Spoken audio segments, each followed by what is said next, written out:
Now give the floor Ms. Michelle Bachelet.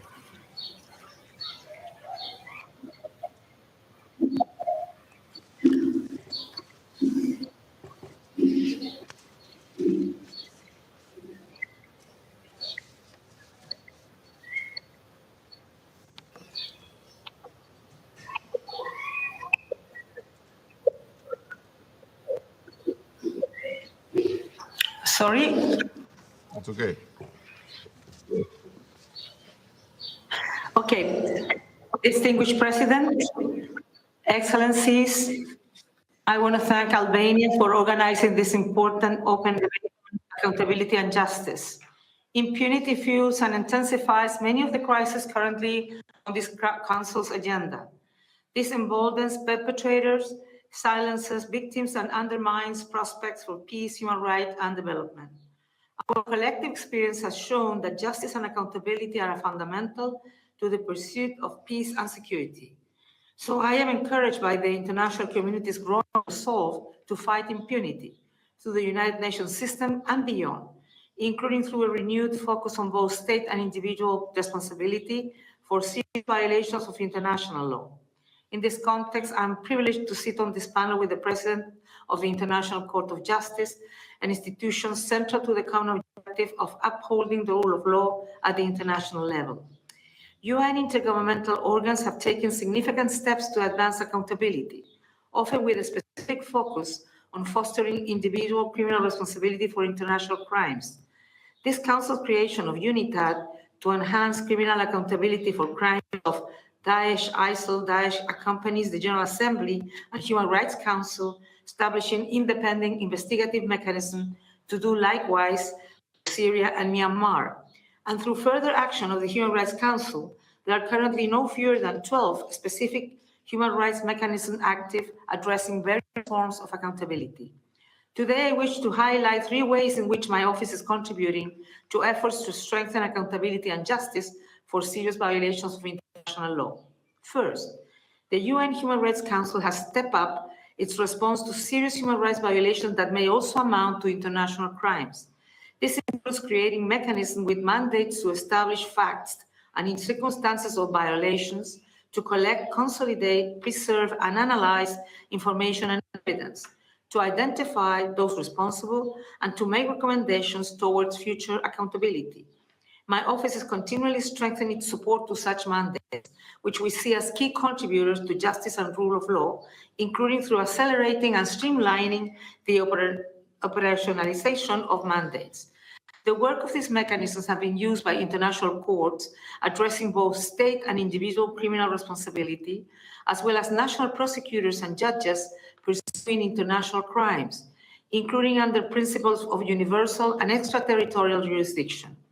The conviction in Germany of Syrian Colonel Anwar Aslan for overseeing torture at a Syrian detention center nearly a decade ago adds to the growing number of jurisdictions working with diverse partners, including vital society actors, towards delivering accountability for international crimes. My office is committed to providing the support necessary for each mandate entrusted to us to operate in line with the highest standards of human rights fact-finding, including through the use of modern methodological and investigative techniques. Efforts have a focus on the gathering and preservation of information with a view to increasing the likelihood that it can be used in diverse legal proceedings, on strengthening chain of custody, on explaining and procuring fully informed consent of victims, witnesses, and other information providers in accountability context, and on effective preservation of and access to digital materials. Second, together with the Executive Office of the Secretary General and the wider UN system, my office is working to enhance the UN support to national transitional justice mechanisms, including truth commissions and reparation programs.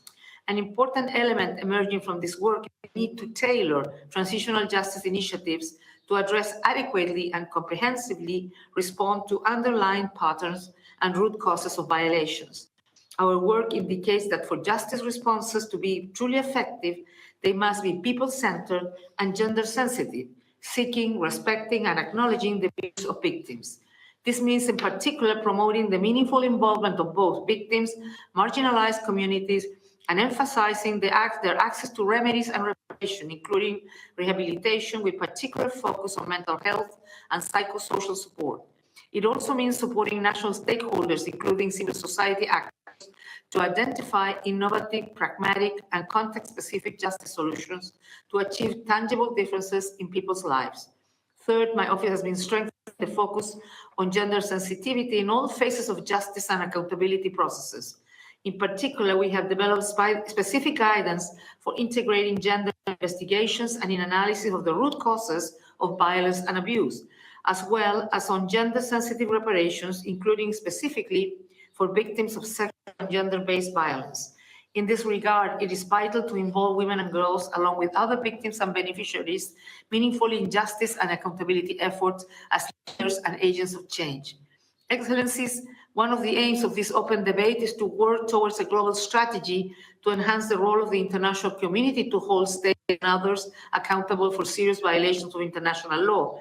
To that end, allow me to put forward some views from my own perspective.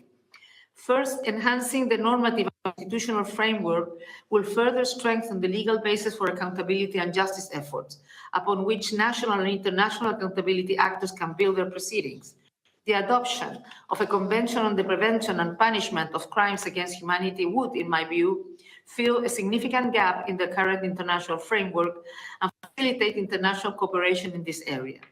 Relevant treaties providing jurisdictional basis for accountability, including the Rome Statute of the International Criminal Court, deserve universal adherence and should be ratified by all states. I unequally encourage all states to accept the compulsory jurisdiction of the International Court of Justice in the common interest of the entire international community. And crucially, investigative and accountability mechanisms mandated by the UN's intergovernmental organs must receive adequate and sustainable funding and the necessary technical capacities to discharge their mandate effectively. Second, this Council's support for independent and impartial investigation, justice and accountability efforts is essential.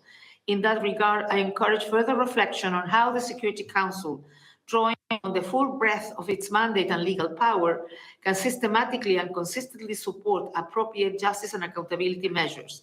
In its own process, the Council could also consider regular invitations for briefings by investigative and accountability mechanisms, as well as of relevant civil society actors in this field. And finally, distinguished Excellencies, placing victims at the center of accountability strategies will contribute to the sustainability of accountability and justice efforts. This is not only the right thing to do in acknowledgement of the victims in whose names these processes were created, but it also helps to identify and address the conditions that have led to the serious violations in the first place.